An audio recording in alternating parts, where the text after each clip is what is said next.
introduction. Hi, Jamie. Nice to meet you. Here, come on over here next to Jamie. I wasn't sure how many people we were going to have, so I brought extra chairs. Oh yeah, that's right. All right, Jamie, you want to kick us off? All righty. Well, welcome, first and foremost, obviously, 2 Days of the Dead Chicago. So excited to have you here back, Tracie, and you guys for the first time. Yes. Welcome, welcome.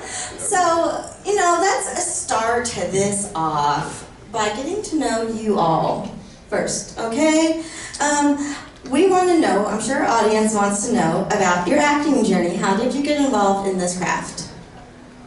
In how I got the job? No, in acting in general. Oh, in acting.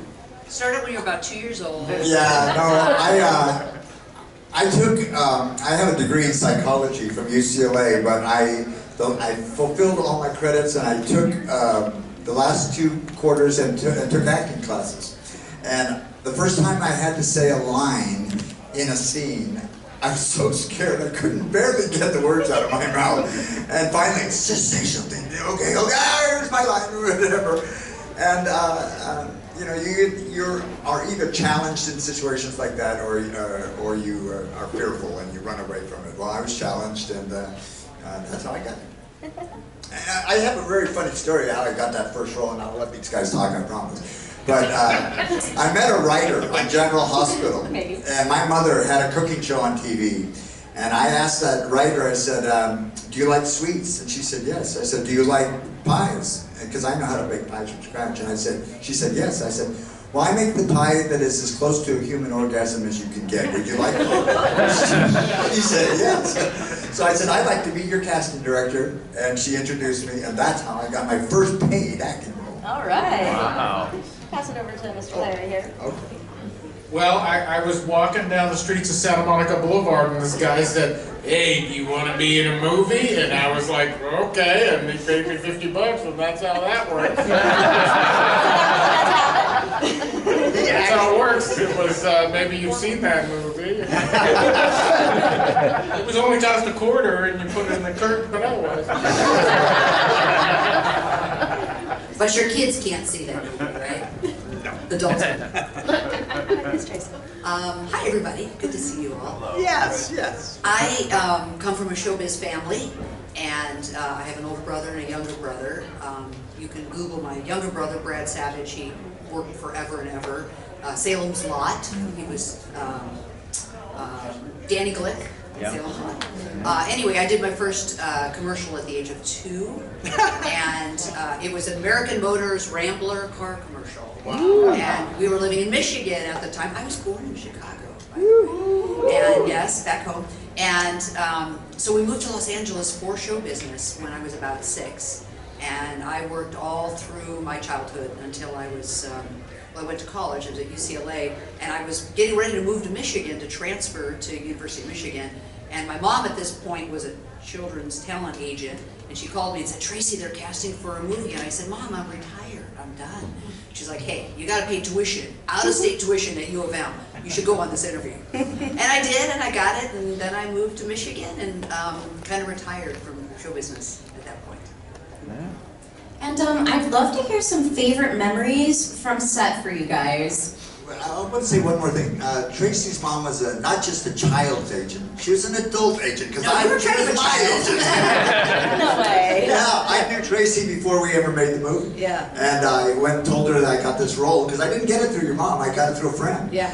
But she said, Tracie's in that movie. Oh my gosh. That's right. What was it again? So I'd love to hear some favorite memories from shooting for you guys from the movie. Start on that end. I got to think of one. I got a great one. The crew and cast gambled every day at lunch. They played a game called AC Doocy.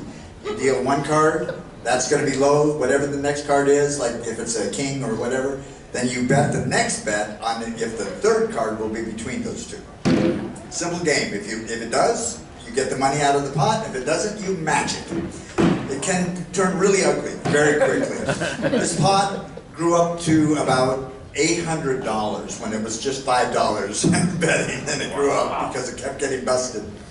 And then the first assistant said, you got to get back to the set. I said, I'm not getting back to the set, I'm in this spot. I said, Frank Mancuso's in this spot, Steve Monaro's in this spot. We're not going until they're out of this hand, so I'm in this hand. And I won a couple hundred, but Frank Mancuso lost $400 in that pot.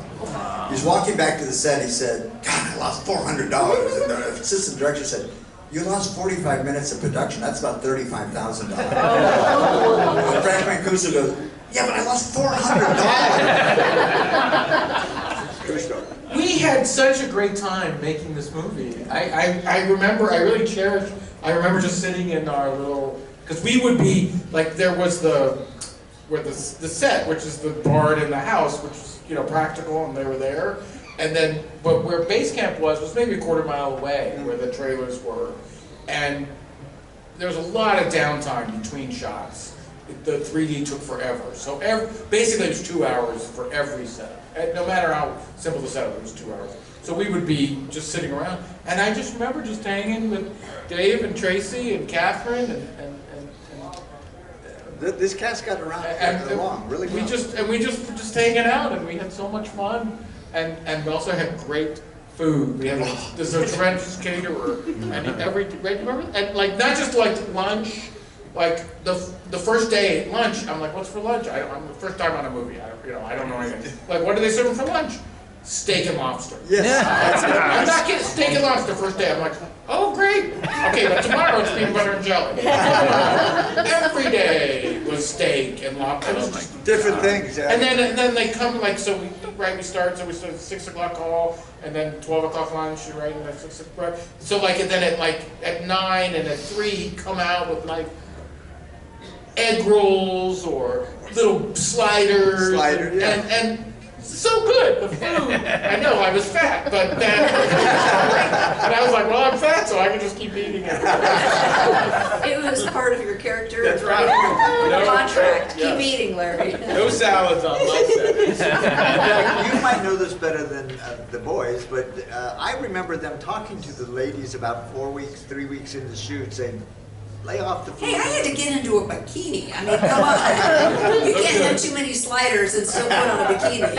Okay, I ate her slightly. So everybody asked me, again, what was my favorite part or my favorite scene. Obviously, my death scene was epic. In a way, it took hours and hours and hours, not only the 2 hours to light it, but to get the appliance that was glued to my neck. I was in the makeup chair for about 4 hours. And then I was on set for about 4 hours. It took, all day to shoot that one, 6-second shot where the knife comes through my neck. So there was a lot of work, and it was tiring and not exactly a gas, not a ton of fun, but we had, I think the most fun, one of my memories would be shooting the van scene, because we were all in it together. Yeah, we were all there, joking around, having fun. And I think that was one of the first scenes we shot, so it was a good chance for us to kind of get to know each other. And I mean, how can you not have fun when you're on a set with, 8 funny Goofballs. Yeah, 8 teenagers or slightly older. Okay, slightly older. Had to bring it up, didn't I'm you? looking at you, David.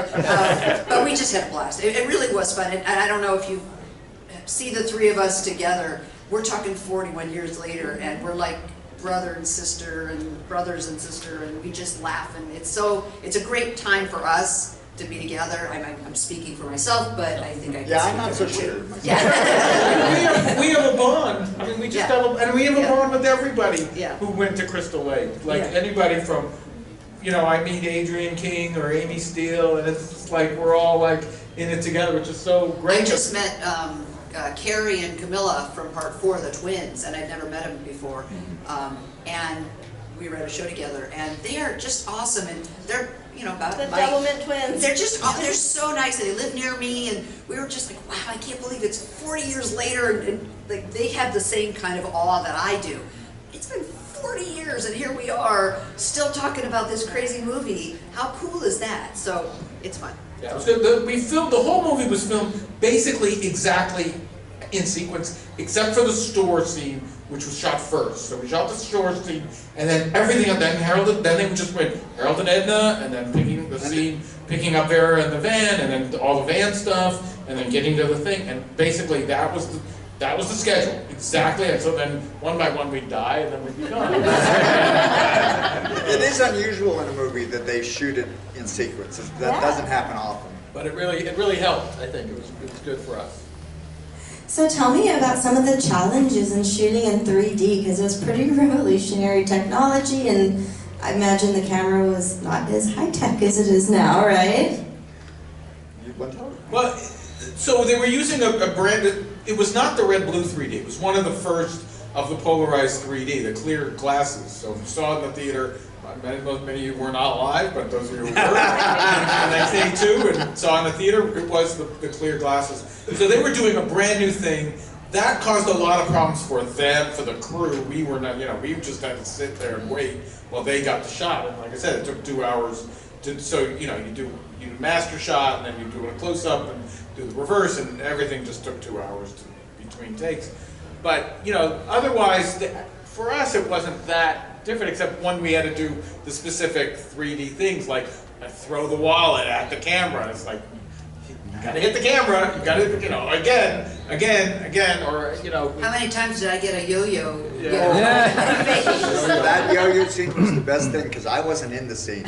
But I got 5 extra days of work because of the delays over those scenes. So. I love the popcorn. Yeah. The popcorn looked difficult. Yeah. That wasn't difficult, but it was fun and tasty. And I'd also, you spoke to it a little bit, but I'd love to hear from you guys, a little bit more about what it's like to be part of this legacy of a franchise. It's still multi-generational. I mean, you have kids who love this series all the way up to, pretty much every age. Like, how does that feel being a part of that? And it's a fan favorite. All right, on 3. Amazing. I mean, none of us thought this would be in our lives more than a year after it was done. And we're just shocked that this is so welcoming. And to me, it introduces me to a fan base that I didn't know. I didn't do a lot of horror, and so I think you guys are some of the best people in the world. You're very inclusive, you're very friendly and giving, and oh yeah, I'm sucking up, yeah. Yeah, but I think you also are some of the best looking people I've ever seen.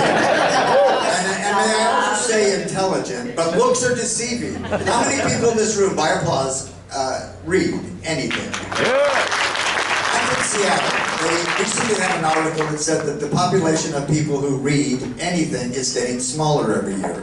And the consequence of that is, I don't know, I didn't finish the article. But I listened to a podcast. That's a good one. we all wanted to be actors at some point and be famous and have a thing, but none of us really had that dream. But we do have this thing. We're in this movie, and there's nobody who doesn't know what that movie is, and there's nobody that I don't go, like, I was the guy who brought the hockey mask to Camp Crystal Lake, and nobody doesn't understand what that means. And that I have a little tiny piece of film history, and I'm part of that is, I knew a lot of actors growing up, and much better actors than me, much more talented, much more dedicated, and they still work, and what have you been in?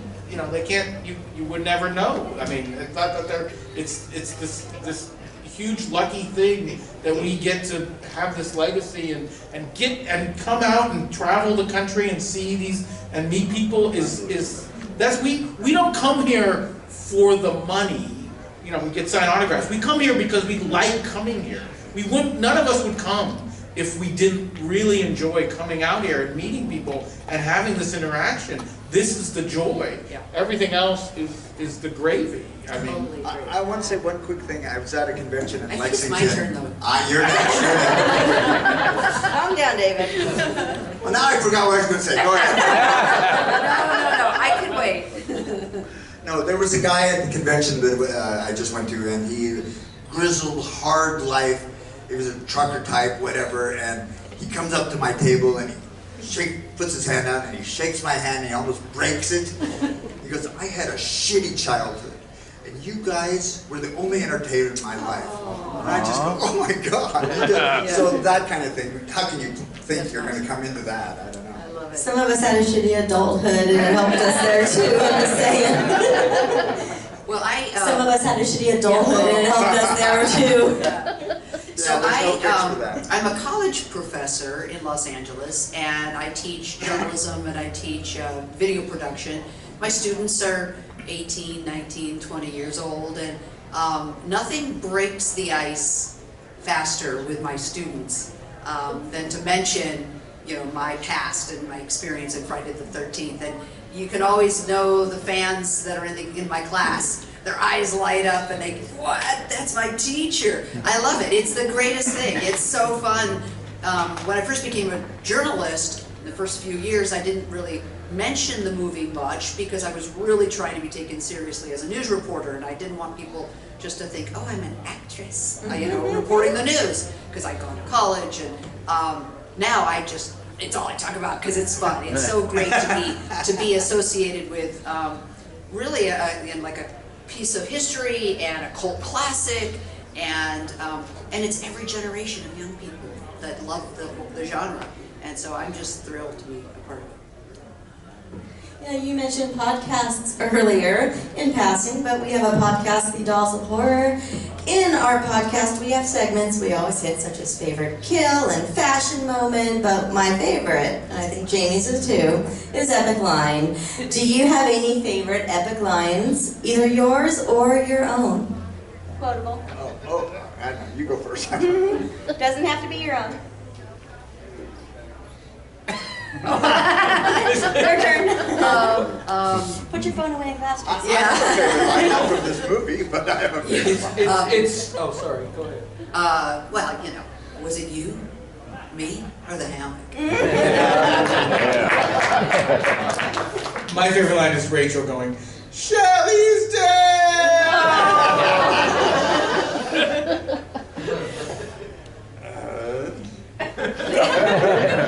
Nothing's coming to my mind. I'm sorry. I have a favorite line from The Shining, but that's not going to help. Well, give us that. It's when she comes upon what he's been writing for weeks and weeks, and all he's been writing is all work and no play. Is Jack is a dull boy, and she sees that's all he's been doing, and he says this line: "You like what I wrote?" No, I don't. And we'll do one more segment here. How about your favorite kill? Our movie? Yeah. Doesn't have to be your own. No, mine In fact, is. it can't be your own. I'm banning you from choosing yourself. It's gotta be the eyeball. Yeah. The harpoon, right? Yeah. It's gotta be. I like the eyeball. Yeah. Oh no, I like the harpoon. I just remember like watching that in the theater and I didn't know that was coming. Like the whole audience jumps and it's like, it's so, I mean, that's why you have to, I mean, how many of you seen this in 3D in a theater? How many of you seen it? Okay. If you have not, I know, like if you, people love the movies, I understand. But if you haven't seen it, like if you rank the movies, if you have not seen the movie in a theater in 3D, you haven't really seen the movie because so much of it is made to be seen. And then when you watch it on television and you see the snake and the rat, and those shots make no sense if you're watching it not in 3D. But in 3D, the whole movie is so much more fun. You know, It sets it apart from all the other films. It really does. if you see there's now a new digital print that so they do run it, like Alamo Drafthouse has been running it, Music Box in Chicago's been running it. You hear about a 3D screening usually on a private room. Go. I guarantee you it'll be worth it. You will enjoy the shit out of it. It's not nearly the same, but very fortunately, some of these newer, over the last 20 years, DVD releases have included a 3D side with glasses. It's not the same with the sound and the big screen, but you can still get more of that effect than you do in a 2D viewing of And it. it gives you a headache afterwards. It's really hard. I get that in the theater too, though. I sometimes have to like close my eyes for a little while on the 3D. But the new print is they struck a new print. I saw it last year. It looks pristine. The digital print. They did a new 7.1 sound mix. It's amazing. It's amazing. Okay, do we have any audience questions right there, real quick? It's for Larry. Did they ever shoot your death? Did it make it, and it just maybe didn't work with the effects or everything, or they just didn't shoot you dying on camera? They never shot me dying on camera. That was always how it was like, is he dead? Is he faking? Right. Is it another joke? That was the thing. So no, there was never. I was disappointed. I never got to work with Richard. We never have a scene together. I want to say that one more thing about my death. They actually filmed a much more gruesome death for me than ended up in the film. They flailed my skin because I was supposed to be burnt by the fuse box. They melted my glasses, and I was supposed to go like this, and they shot it, but they didn't edit it in. You just didn't look dead enough. He looks more handsome. A very vibrant man. You go ahead. So this is kind of a follow-up to Larry. You actually died twice, a fake death and a real death. But your acting was really good because you could kind of tell that one was fake and one was real. So was there a specific direction that you were given to do that, or? No, I think that first time I just wasn't very good. I know, I mean, it's just that he just got an axe in his head. It just doesn't look that good. I mean, it's like, I think it's more... But you had the dead eyes. Yeah. No, I have my eyes closed. Oh, okay. Yeah. I think I closed my eyes. Yeah. The first one, right, I do have my eyes Yeah. I'm thinking of the other one then. In the second one, I have my eyes open. Yep. Although I remember, like, doing that scene and, like, crew members laughing. I was like... Anyway, I don't think that was my best moment. It came out okay. Any other questions out there? Yeah, well, I was going to ask Tracie how many times she took a yo-yo to the nose, but she kind of talked about it. Yeah. So, for everyone, is there a moment in the movie, whether it was yours or someone else's, that was improv that you really liked, or a funny story behind not being scripted? Or I got one. Yeah, go for it. Okay, so there's the thing where he goes to shies with Vera, and she turns and he's like, "Do you want to?" And he says no, and then he says, "Bitch." Okay, okay. Now it comes off as really misogynist. It does, but at the time, It did at the time. Said the woman, not the man. at the time, what was going on was there. You're old enough. You remember Gilda Radner as Emily Latella, and she would do this thing on Saturday Night Live, for those who are old people, and she would do this where she got things wrong, and with Jane Curtin, and then Jane Curtin would go, "No, you're this," and she'd go, "Oh, never mind, bitch." Yeah. That was the, and so we're doing the scene, and I'm like, okay, and then like I know the cut is coming, so I'm like, bitch. It was pure like, that was what I was saying, just to make the crew laugh, which they did. I was just doing that as a joke. And then Steve said, keep it. That's the one improv in the movie. It's not meant to be misogynist, it was meant just to make the crew laugh. Now but it comes off. It wasn't meant to stay in. It was not meant as a... It wasn't improv, but there's that scene where I just get scared out by the outhouse, and then Chili and I go into the barn, and we're smoking a joint, and she hands me that joint.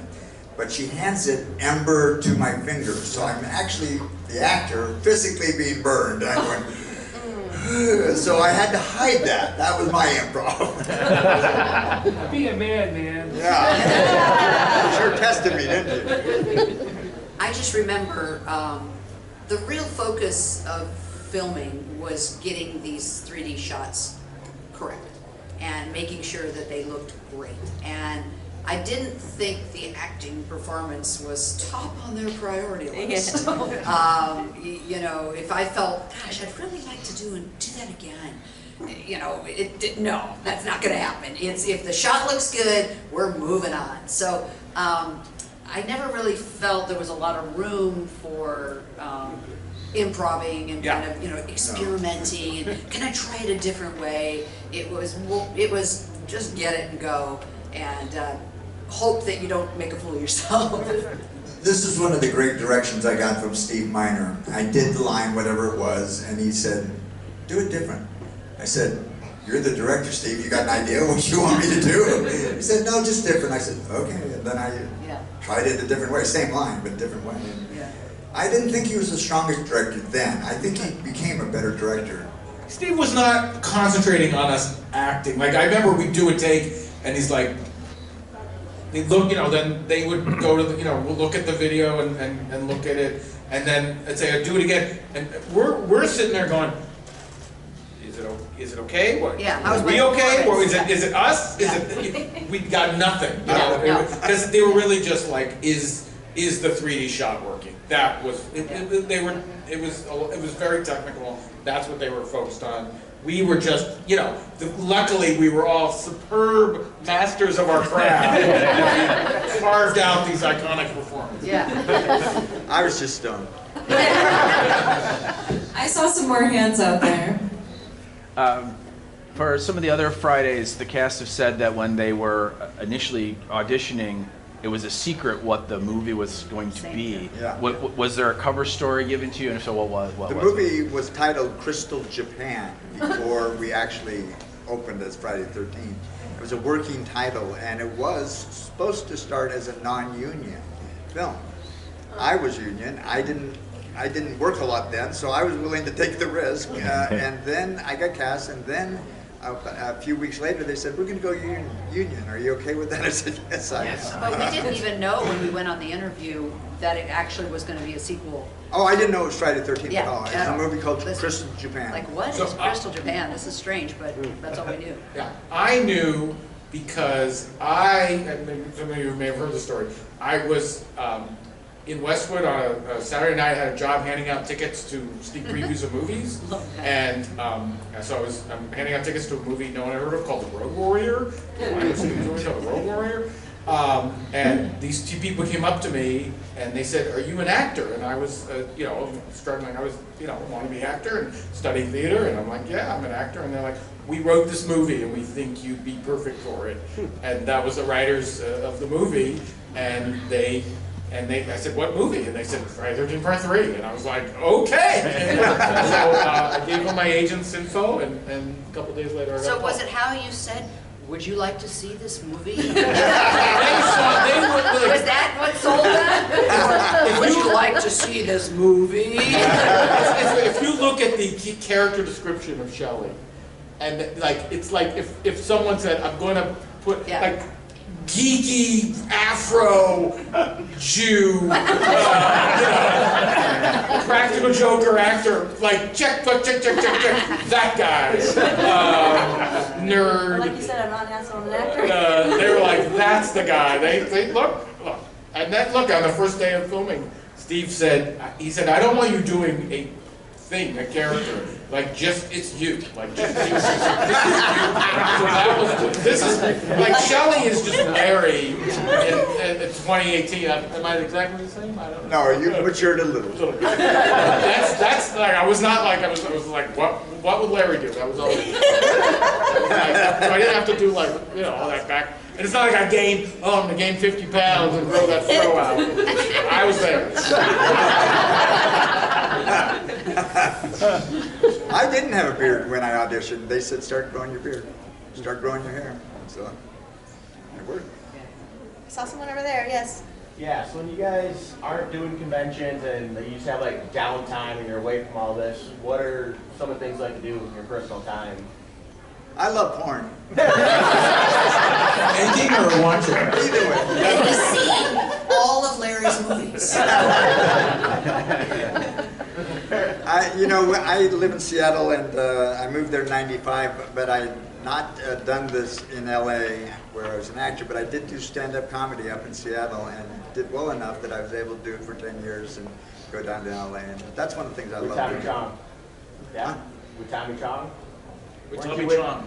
I did with Tommy Chong just once, but yes, I did do it. That's so cool. Yeah.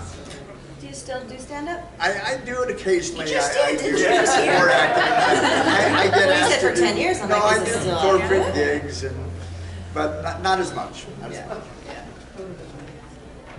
Well, I live in Los Angeles, and we have, sunshine most of the time, and I, just a lot of hiking and biking, and I play pickleball, which is the craze now for people my age. I used to play tennis, and it destroyed my elbow, and now I'm a big pickleball. I'm still as competitive as I was when I played tennis. Really, that's fun.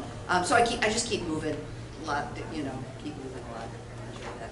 I'm a tennis player too, by the way. I played a lot of tennis over the last 35 years. And there was somebody that was from San Antonio at this convention, and I actually went to nationals at San Antonio. So that's what I did. Have you tried pickleball? Huh? Have you tried Oh, pickleball? I'm a pickleball player It's too. fun, right? Absolutely. Yeah, it's Love very it. social. It's really Boomer's okay, boomer. I play golf. But I have TaylorMade has a thing where they do personalized golf balls with logos, and they actually have the Hockey Mask logo as one of the 50 logos that they have. So I bought a few dozen of these balls that have the Jason Hockey Mask on them, and that's what I play with. And I have like my putter cover is a Jason mask, and my marker is a Jason mask. So I have a whole Jason themed golf. That's awesome. Any other questions? You? Yeah, I was going to ask, so I remember seeing pictures about like the alternate ending where Chris gets decapitated by Jason, and do you think they'll ever put out footage of that? When they were doing the Crystal Lake Memories documentary, I was working with them on it. We looked everywhere for it. I mean, we went to everybody.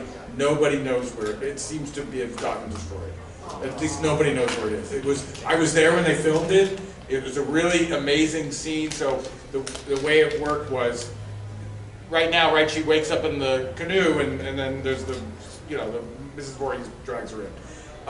Instead, so she wakes up, and then she sees Jason in the window. Instead of seeing Jason in that window, she sees Rick in that window.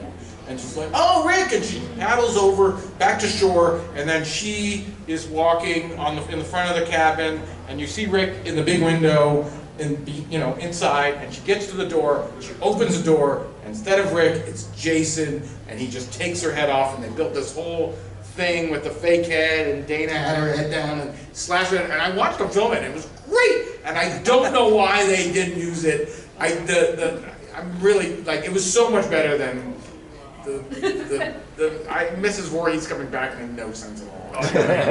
It was a really good ending, and I really wish there are photos in the Crystal Lake Memory book, and you can find them online if you're interested.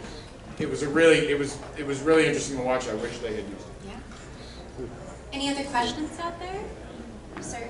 I just wanted to make a comment that I agree that 3D in the theater, I mean, that was the way to see it. I remember seeing it with my sister, a friend of mine, and when the eye popped out, I mean, we were just banging our heads on the wall. It's so good. It's so good. Any other questions? You, sir? All right, for Tracie, if Tracie Savage, the journalist, was reporting on the massacre in Part 3, how would she start that news broadcast? Oh my God. Did you just do this or never hike alone? 7 people have been brutally murdered at Crystal Lake. Were we at Crystal Lake? 12. Yeah, 12 people were brutally murdered, and police are searching for a hooded suspect wearing what we believe is a hockey mask.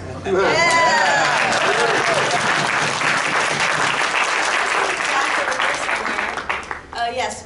So real quick, during the movie, when Chris recounts her story about Jason confronting her, running into Jason, I know it pretty much ends with her stating that she loses consciousness and then she wakes up at her parents' house and nothing's ever mentioned again. Was there any more detail behind that, behind the scenes or in the script, or is that just pretty much how it was? I was always curious if there was anything more to that. We weren't in that scene, so we didn't care. No, but it was a final draft that we used, the shooting script. Got it. Yeah. I like that. Yeah, we don't care. That's very. And right next to you. Yeah. Don't you think it's kind of funny that a hockey mask is associated more with Jason than it is actual hockey? Yeah. I'd say so. Yeah. What's the question? Yeah, your golf balls are really for the NHL, right? They're not really about Larry, your golf balls are really for the National Hockey League. It's not really Jason. You just decided that they're. No, they're the Part 3 mask. It's not the same. Use those hockey masks. You can believe that. You can believe that. No goalie uses those masks. That's true. They would never use those That's masks. a good They use the cages now. Yeah. So better. I have a picture. I'll show you the picture. Question for Larry. Do you still have the Jason mask from the film? Or what happened to that? I asked them for it. I remember asking them for it, and they were like, "No, you cannot have it." Nobody knows what happened to the original mask. which is, you know, be worth, you know, $100 grand at least, the original mask. But nobody, it seems to have disappeared. I asked him, you know. I did get to keep the fake axe for from that first thing, so I have that in my office. Keeping that. Yeah. So actually, Richard Poker was here maybe like 10 years ago. I met him, and unfortunately, a few years ago, or a few months after that, he passed away. But I would like to know everybody, like your thoughts of working with Richard Poker himself. First time I saw Richard on the set, he was walking with that hockey mask on, and he's British, and he was smoking a pipe. And he was saying, all right, now who am I going to kill now? I told him, you know, Richard, that doesn't seem so threatening. Yeah, I didn't, you know, I don't have any scenes with Richard. I'd see him on the set with not wearing the hockey mask, because he doesn't have the hockey mask until after I'm dead. Well, and so there will be there.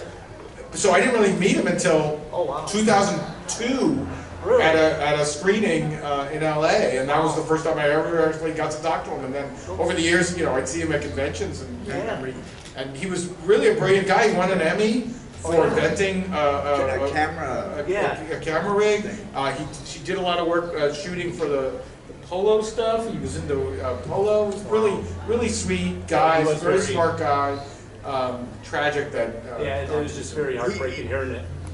He was definitely a larger-than-life guy. If you can imagine a Peter O'Toole kind of drinking well into the night kind of bar, that was Mr. Brooker.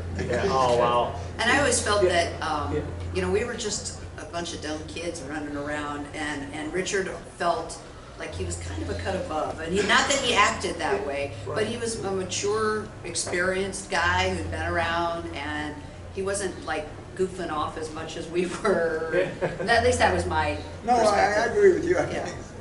Playing more into his character, probably. Yeah. He was a grown-up, and we were kids. Well, some of us. I think I saw some other hand. One more final comment on Richard Brooker and the Friday the 13th. I just was fact-checking this just to make sure I wasn't correct. Richard died on Kane Hodder's birthday. How many of you knew that? I knew that, but I was only 99% sure. I want to make sure. No. He's Jason from Part 7. I didn't know He died on his birthday. That is insane, right? Weird. Yeah. I saw some other hands out there. Another one. In the script, was there ever any explanation of you and Chili's relationship to the other kids? We were discussing that. It was definitely well developed off the script.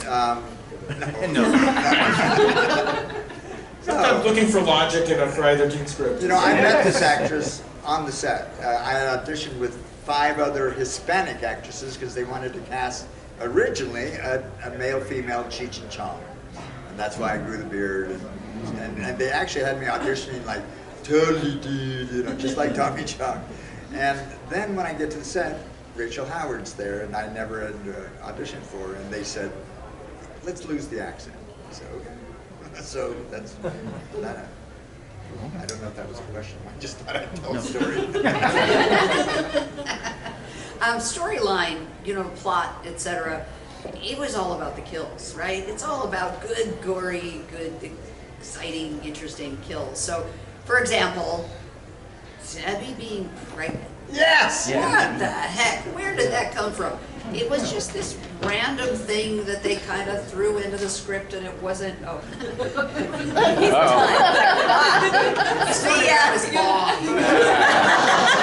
Went out to the band. Yeah, out to the band. So, you know, the script was probably in the story, the plot. It wasn't the key to the whole picture. It was more about suspense and excitement and keeping us on the edge of our seats. And so there were certain things that were added that didn't necessarily make a lot of sense, but hey, 40 years later we're still talking about it, which is kind of cool, right? I like that. I think that's good, right? Controversy makes us wonder, and that's a good thing. That's a good part of the story. Any other questions out there? Somewhere in the back, I thought. Way in the back, sir. Yes. Any chance of any of you showing up in the new Crystal Lake show that they're talking about? We're all begging. I had lunch with Brian Fuller last year. He's really begging. He's like, Suck up. $50, get the movie. We'll see. Yeah, that'll work. I know Adrian is in season 1. So I would not be surprised if he puts other people, gives them credit. Except, is he only using people who survived, or is he actually using dead people? They're not playing the same. She did die, Adrian King. Oh, she Yeah, did. Adrian, yeah. That's true. Yeah, no, it doesn't. He just. I knew that. He's a fan. He loves, Brian, I think Brian's gonna do a great job. I can't wait for the series to come out. Any other questions? You, sir. Yes. Are they gonna do more screenings of the movie in real 3D like they did last year? Yeah. Any more screenings in real 3D like they did last year? Well, like I said, there's a new digital print, so you don't need the fancy. In the old days, like if you ran the movie, you needed a special, what they call it, actually a silver screen to run it. So it was very expensive to run and that thing. But the new print you can run in any theater, and I assume that theaters will, if you have a Friday the 13th coming up, call your local theater and say, can you show Friday the 13th Part 3 in 3D? Those managers, they'll run it once or twice on a Friday the 13th if you just ask them.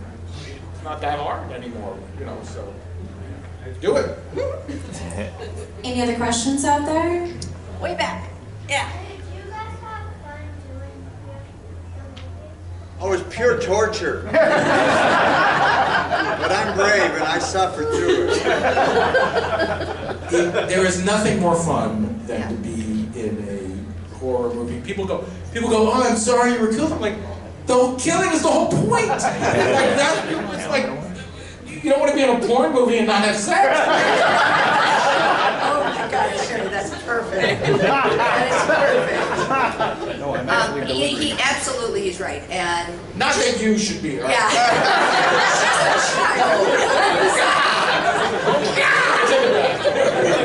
We had so much fun every day, and movies can be really boring. It's a lot of sitting around, but when you're doing a horror film, I mean, it's awesome. And I'm going to take a little sidebar here. A few years ago, I got cast Deborah Voorhees, who has been one of those films, I don't know which one, 6 or something. She wrote and produced a film called 13 Fanboy, and I came and played myself. And I played a college professor, my last career, and anyway, it was really fun to work on this film. I hadn't really done any acting in decades, but my death scene was epic. If you haven't seen the movie, it was the greatest death scene ever, and I had so much fun shooting that scene. I was covered in blood from head to toe. Like, my skin was pink for weeks after because the blood soaked through my dress and my bra and my underwear. My entire body was pink, and I had to fly home that afternoon, and everything was pink. My hair, it was just like, it was so much fun. I couldn't have had more fun, doing that scene. So, doing a movie like this is a blast, and I'm very lucky and very fortunate to have had the opportunity to do it, and then come back and do something like that years later. What a blast, what a great experience.